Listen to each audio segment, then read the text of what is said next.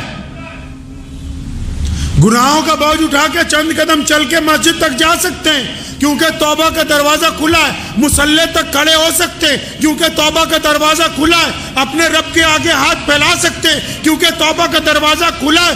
لیکن جب بندہ ضمیر کا مجرم ہو جائے، جب پتہ ہو کہ جیب میں یہ پیسے پڑے ہیں یہ حرام کے ہیں، جب پتہ ہو کہ قلم نے غلط فیصلہ کر دیا یہ حرام تھا، لیکن جو اللہ نے یہ دل لگایا ہے نا اندر، جس میں اللہ نے ضمیر نام کی ایک چیز پیدا کی ہے، جب بندہ آخر میں خود اکیلا ہوتا ہے نا، پھر اپنے جب ضمیر سے پوچھتا ہے تو ضمیر کہتا ہے کہ ہاں تو نے فلاں کی بیٹی کی طرف زنا کی جو نگاہ ڈالی تھی وہ جائز نہیں تھی، تیرے گھر میں بھی تو بیٹی ہے.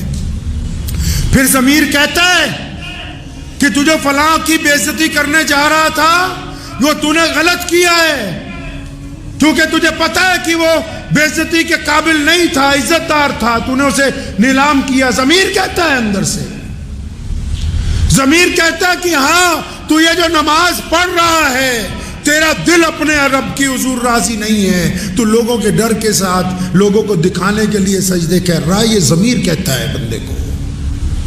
ضمیر کہتا ہے کہ فلاں کی جگہ پر یہ جو قبضہ کر رکھا ہے اس کے گھر والے تڑپتے ہیں.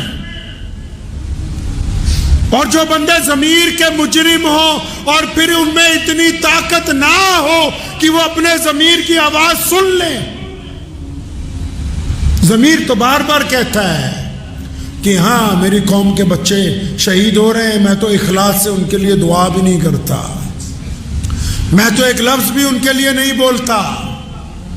ضمیر تو کہتا ہے کہ کیا ہوا قبلہ اول کے لیے، تم نے اپنے دل کے اندر کیا ارمان بنائے؟ تو ہم تو کہتے ہیں کہ نہیں، ہم تو لازر ہیں، بہت ہی کمزور ہیں. ضمیر ہمیں جھنجھوڑتا ہے، اور جب ضمیر کسی کو جھنجھوڑتا ہے اور جب آپ کو ضمیر آپ کو یہ کہے کہ تو گنہگار ہے، ضمیر جب یہ کہے کہ تو نے دوسرے کی بے عزتی غلط کی ہے، ضمیر جب آپ کو یہ کہے کہ تو نے دوسرے کی بیٹی کے اوپر غلط نگاہ ڈالی، ضمیر جب آپ کو یہ کہے کہ تو نے اپنے پڑوسی کی مدد نہیں کی طاقت ہونے کے باوجود، تو پھر خدا کی قسم فوری طور پہ اپنے رب کے آگے جھک جائیے، فوری طور پر اپنے رب سے معافی مانگ لیجئے. جو پھر ضمیر کی آواز بھی نہیں سنتے وہ پھر چلتی پھرتی لاشیں ہیں، ان کا ضمیر نہیں ہے، تو پھر جسم میں بھی سمجھیے کوئی تاثیر باقی نہیں ہے.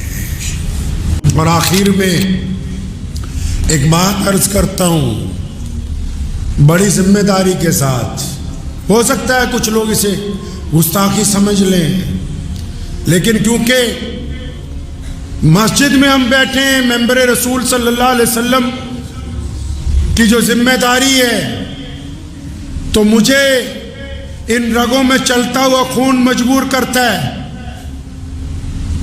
کیونکہ خواہ ہماری زندگی جیسی مرضی ہو، لیکن ان رگوں میں جو خون چل رہا ہے نا، میرے والد مولانا حبیب الرحمان ثانی لدھیانوی رحمۃ اللہ علیہ اور ان کے جد امجد حضرت مولانا شاہ عبد القادر لدھیانوی رحمۃ اللہ علیہ، اور پھر ان کے جد امجد حضرت عمر ثانی عمر بن عبد العزیز رحمۃ اللہ علیہ، اور پھر ان کے جد امجد حضرت عبداللہ ابن عمر رضی اللہ تعالیٰ عنہ، ہمیں یہ خون مجبور کرتا ہے کہ میں آج یہ بات کہہ دوں امام حرم جناب امام عبد الرحمن بن سدیس سے کہ حرم کی مجاوری سے بہتر ہے حرم کی امامت اور خطابت. اگر یہ خطابت بادشاہ وقت کو فلسطین کے مسلمانوں کے بہتے ہوئے خون کا احساس نہیں دلا سکتی تو پھر اس امامت کا کوئی فائدہ نہیں. نعرہ تکبیر، نعرہ تکبیر، ختم نبوت، ختم نبوت، نعرہ تکبیر. عمر رضی اللہ تعالیٰ عنہ ہمارے جد امجد ہیں، جب خلیفہ بنے ممبر پر کھڑے ہوئے، فرمایا اگر مجھ سے کوئی غلط بات ہو جائے تو کیا کرو گے؟ تو سامنے سے ایک بدو مسلمان کھڑا ہوا، فرمایا عمر اگر اللہ اور اس کے رسول کے راستے کو چھوڑو گے تو ہمارے اور تمہارے درمیان یہ شمشیر فیصلہ کرے گی. ہمارے قائد جو ہیں بھارت میں حضرت مولانا سجاد نعمانی صاحب مدذل اللہ ان کو صحت اور لمبی عمر دے، ان کا خط سوشل میڈیا پر میں نے پڑھا، اس گنہگار کا نام بھی اس میں موجود تھا۔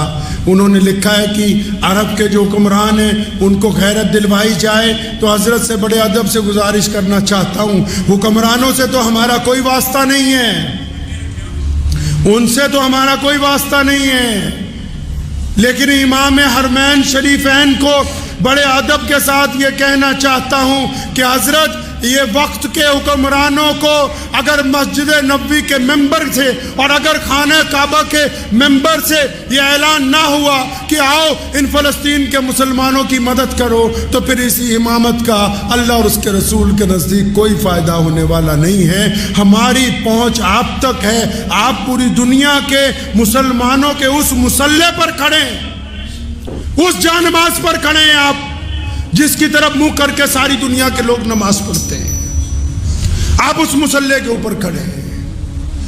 تو آپ سے گزارش ہے کہ حرم کی مجاوری سے بہتر ہے قرآن پاک نے، آپ ہمارے سب سے بڑے عالم ہیں، میں آپ کو کیا قرآن پاک کی تفسیر سمجھا سکتا ہوں، لیکن اللہ نے قرآن پاک میں دو ٹوک فرمایا کہ فرمایا ان لوگوں کو ان کے برابر سمجھتے ہو جو حرم کی مجاوری کرتے ہیں اور وہ جو دوسرے اللہ تبارک و تعالیٰ کے راستے کے اندر کھڑے ہیں، یہ برابر نہیں ہو سکتے، یہ برابر نہیں ہو سکتے۔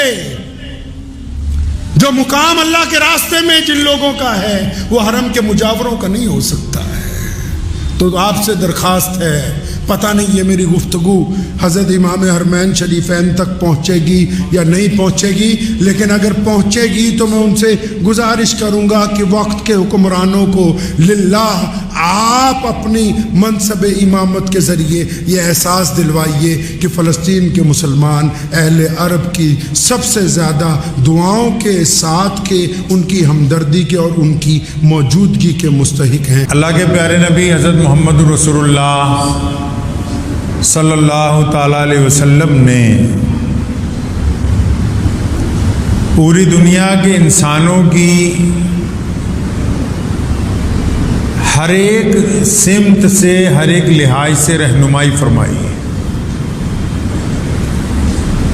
اور ایسی مکمل جامع رہنمائی کہ جس سے انسان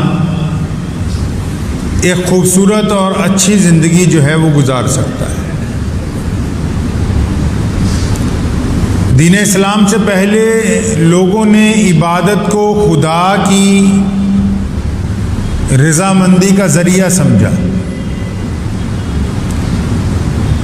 پیارے نبی صلی اللہ تعالیٰ علیہ وسلم نے عبادت کے ساتھ اخلاق کو اللہ کی رضامندی کا ذریعہ بتایا۔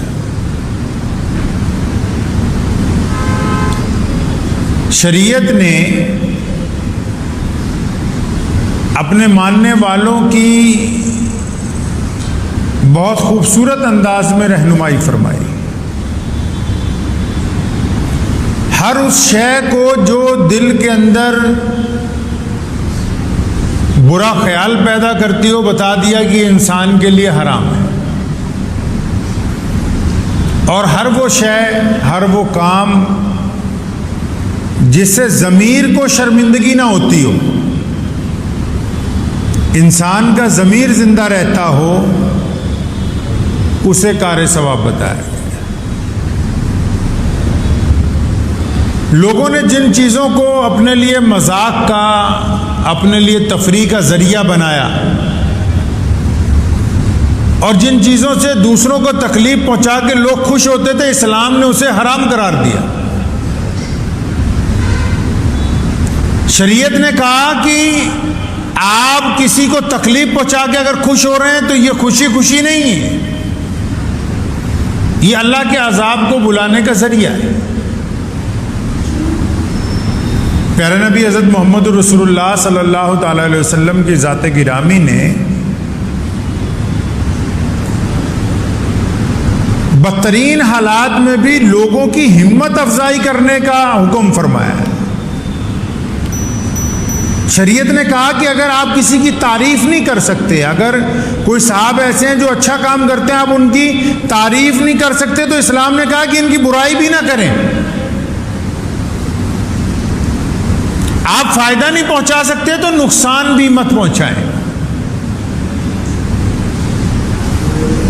آج کے دور کے اندر لوگوں نے ایک عام ذریعہ جو انٹرنیٹ کے ذریعے ہر ایک انسان کو ملا ہے، کچھ لوگوں نے اسے نیکی کا ذریعہ بنایا، لیکن زیادہ لوگوں نے اس کو برائی کا ذریعہ بنایا ہے۔ ایک دوسرے کی ہمت کو توڑنے کا ذریعہ بنایا، ایک دوسرے کو خوف زدہ کرنے کا ذریعہ بنایا ہے، جبکہ اللہ کے پیارے نبی حضرت محمد رسول اللہ نے ان لوگوں کو پسند نہیں کیا جو دوسروں کو ڈراتے ہیں، خوفزدہ کرتے ہیں، پریشان کرتے ہیں، بلکہ ان کو پسند کیا جو مظلوم کی ہمت بندھاتے ہوں۔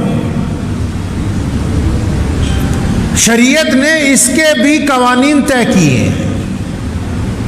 جس طرح نماز کے لیے وضو ضروری ہے، قبلہ کی طرف رخ ہونا ضروری ہے، نماز کے لیے نیت باندھنا ضروری ہے، اسی طرح اللہ کے نبی حضرت محمد رسول اللہ صلی اللہ علیہ وسلم نے اس متعلق بھی ہمیں توجہ دلوائی کہ آپ دوسرے کی کس طریقے سے ہمت افزائی کریں۔ ہمتیں توڑنے والوں کو اللہ کے رسول صلی اللہ علیہ وسلم نے پسند نہیں کیا ہے۔ مثال کے طور پر کوئی صاحب بیمار ہیں اور بیماری ایسی ہے کہ ٹھیک ہونے کی امید نہیں ہے، اور کچھ لوگ ملنے کے لیے جاتے ہیں تو وہ کہتے ہیں ہاں ہمارے ابا بھی اسی بیماری سے چلے گئے تھے، ہمارے چچا بھی اسی بیماری سے، یعنی بیمار کا اور دل بیٹھ جاتا ہے سن کے اور وہ پریشان ہو جاتا ہے۔ تو اس کا مطلب یہ تیمارداری کرنے والا اس کے لیے اچھا ثابت نہیں ہوا، یہ گنہگار ثابت ہوا، اس نے بیمار کی ہمت توڑی۔ اسلام نے کہا کہ لوگوں کی ہمت بندھائیں، لوگوں کو حوصلہ دیں، غریب کا ساتھ دیں، مظلوم کے کندھے سے کندھا ملائیں۔ اسلام نے کہا کہ دوسروں کی ہمتوں کو توڑے نہیں۔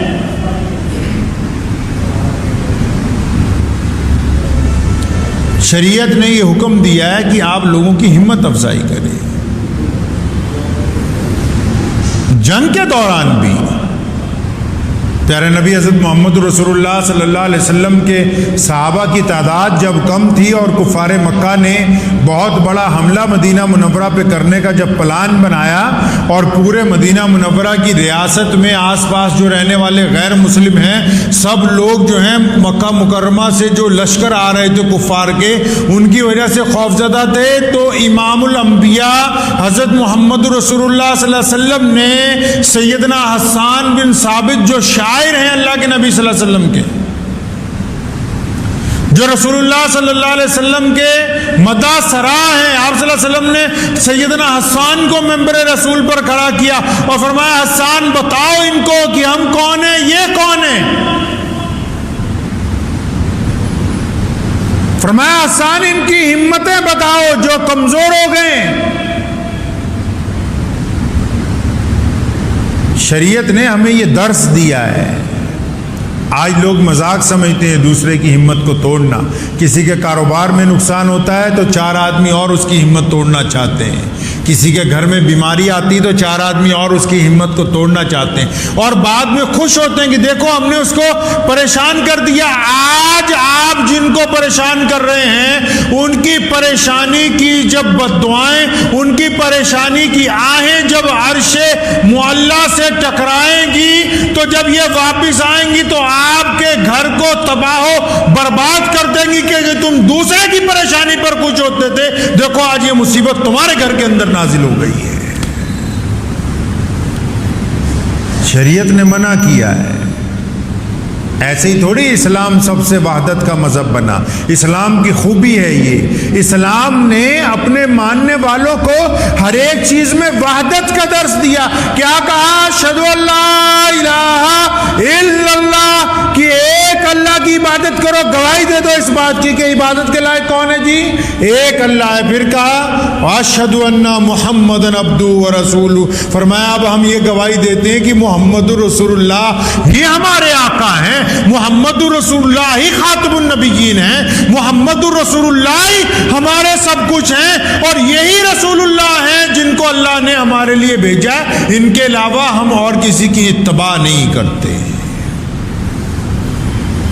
پھر آپ دیکھیں اسلام نے قدم قدم پہ آپ کو درس دیا ہے کہ ایک اللہ کو مانو، ایک رسول کو مانو، ایک کتاب قرآن پاک کو مانو۔ جب نماز پڑھو تو ہر ایک مسجد کا رخ جو ہے ایک کعبۃ اللہ کی طرف ہونا چاہیے۔ جب نماز پڑھو تو ہر ایک مسجد میں ایک امام ہونا چاہیے۔ جب نماز پڑھو تو ہر ایک سجدے میں ایک ہی تسبیح سبحان ربی الاعلیٰ ہونا چاہیے کہ جب نکاح خواہ ہو تو ایک ہی آدمی خطبہ پڑھنے والا ہو۔ اسلام نے یہ دستور دیا دنیا کو کہ جو بکھرے پڑتے ہیں کہ بکھرے موتیوں سے کام نہیں بنتا۔